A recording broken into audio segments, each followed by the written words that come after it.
school, I was part of a nonprofit called Philadelphia Young Playwrights, which teaches young kids how to write plays.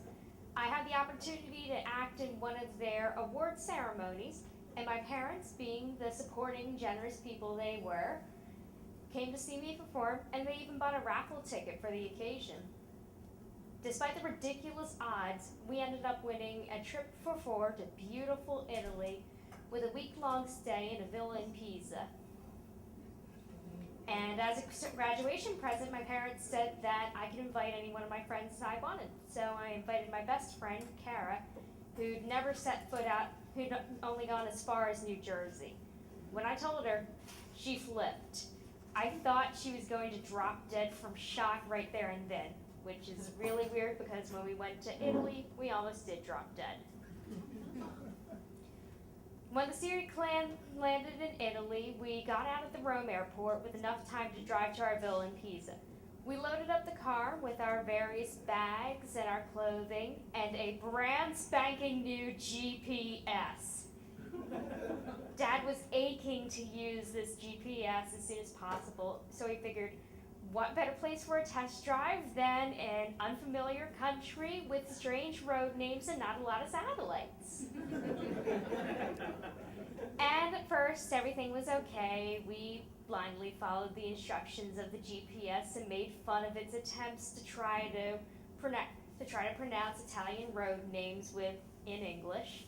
And we even planned to make a techno remix of its garbled instructions.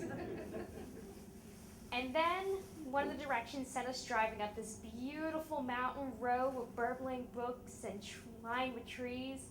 And we almost didn't notice this graffitied phrase on a concrete wall that said, "Sei sicuro," which is Italian for, "Are you sure?" Moments afterwards, the guardrails disappeared. The unguarded paved road turned into an unpaved gravel road. The gravel road turned into a dirt driving road. The driving road turned into a walking road. And the walking road turned into a path not much larger than a goat. Kara was starting to get antsy that we weren't in a villa in Pisa, and Mom was starting to make a whole bunch of weird whining noises.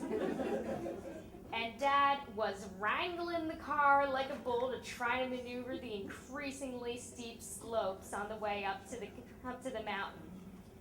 And once we were 5 feet away from a cliff that was 100 feet from the ground, we heard the metallic tinny voice from our GPS say, "After 250 feet, you will have reached your destination." Final destination, maybe. At this point, Mom said, "I want to get out now." And she just ran out of the car, started inching her way to the less precarious side of the mountain. Kara stayed in the car, holding onto the ceiling for dear life.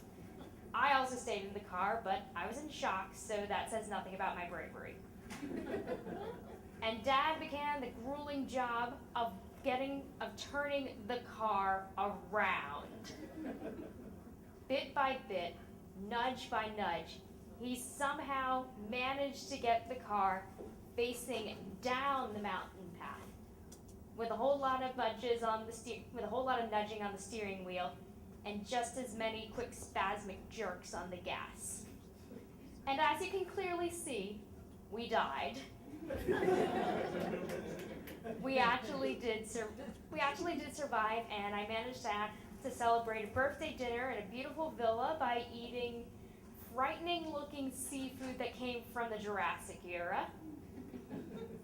But before all of that happened, once we drove back down the mountain path, got back on terra firma, we decided to see just what the heck was wrong with our GPS in the first place. It turns out we spelled the name wrong. Can you believe it? We almost died because of letters.